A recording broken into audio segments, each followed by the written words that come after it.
Hi, my name's Andrew, and I'd like to take a moment of your time to introduce you to the new feature set in Cubase Pro 8.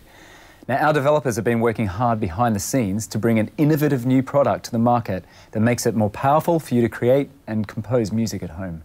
One of the, the most important new features inside of Cubase is actually probably one of the most simple features for the everyday user, but it's also the biggest request that we get from our user base, and that is to have access to your creative tools as quickly as possible. In order to achieve this, we set our developers some pretty high benchmarks, and we believe they've achieved this. Large projects will load faster and save faster, and under low latency conditions, we can run more tracks, more VST instruments, more VST plugins, which means we can have larger projects that are going to run smoothly with the resources that we have at our fingertips.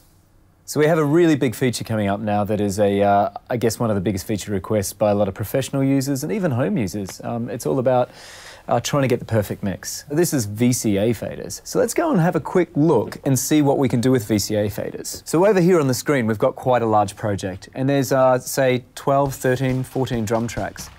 So to be able to control those drum tracks, we'd want to send them to a group. But in the past in Cubase, when we sent them to a group and moved the volume of the group, we're moving everything in exactly the same manner. But if we're recording a drum track and come to mix time, we really want to have everything moving in relation to each other. And now we've got the VCA channel, so as I move this up and down, all of the drums are going to move in relation to each other. That means that your hi-hat is never going to go louder in relation to the actual snare drum, and the same for the whole entire kit. So it's giving us a much tighter, organic mix, which really helps you in the end because it's all about getting the perfect mix. We've also recognized that you don't always have automation data at every point in the song. So maybe you haven't just decided on it yet and you want to come back and look at it later. So on the left-hand side here, there's automation data, then there's a gap, and then there's also automation data at the right-hand side.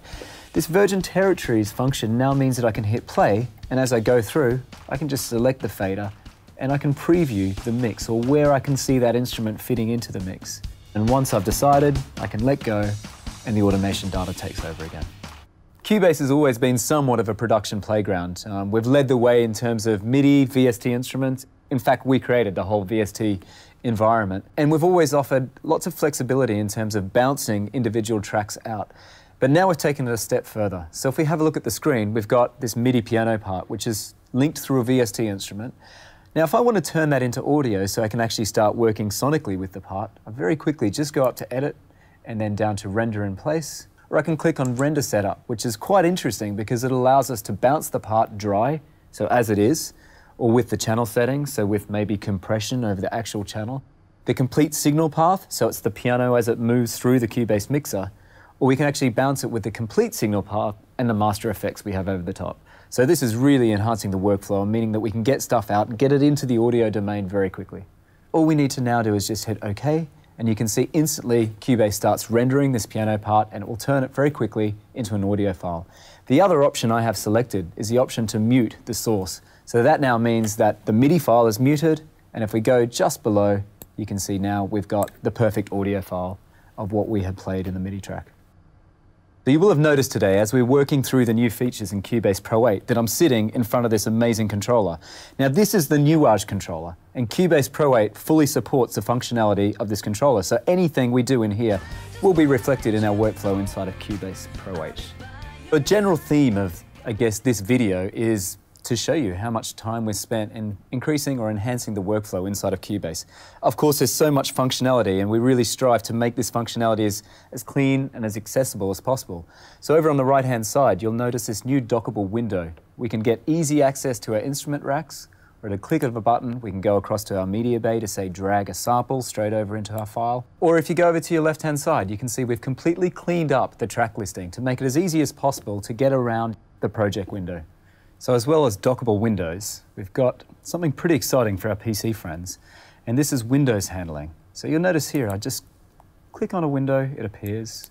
That's quite standard for, most setups, but you'll now notice it on the PC. I can drag it over to the next window, and I can click on it, and I can resize it, I can close it, and I can open it up in exactly the same spot and the same size. Seems like a simple addition, but our PC friends will know this has been impossible on Windows for years, and we've achieved it in Cubase Pro 8. A lot of the features we've gone through today, are based around the whole production process. But let's stop and then just go back to the very start of the creative process. And this is composition, which is exactly what Cubase was originally intended for. A big feature in Cubase 7 was the chord track. And a lot of people have come up and actually said, this is fantastic. So we've looked at that and we've thought, what else can we do with it? So if we have a look down the bottom here, you see the new Chord Pads section.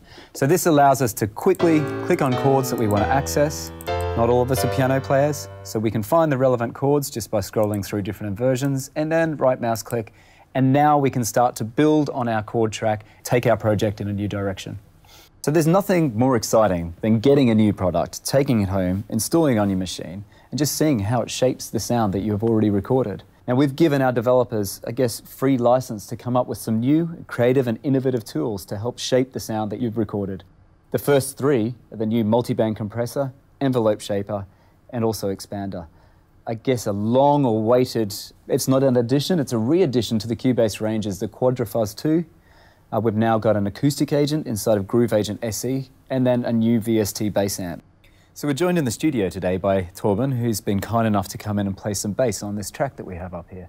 So let's have a look. And over on the left-hand side here, I've got the new Vst Bass Amp. I'm just going to record the track and cycle through it, and if you would be so kind as to play underneath it, and then we'll scroll through some of these emulations. So it's as easy as actually just clicking on the metal section, and we can move through emulations. So let's move from a valve amp through. And I think I like this because it's got a nice high mid and it's actually poking through the mix. We've recorded this track now, and at any point in time, once Torben's gone and left the studio and taken his bass gear with him, we can actually just load it straight back up, the Vst Bass Amp, and go through and change the preset to find a sound that suits the track for the actual finished product. Thanks for taking the time to stop by and check out the new features and functionality in Cubase Pro 8. I mean, we've really only had time just to scratch the surface, but there's so much more functionality inside the actual product. We spent a lot of time and thought creating this product, and we're convinced it's going to make it easier for you to create, record, and produce music. So enjoy.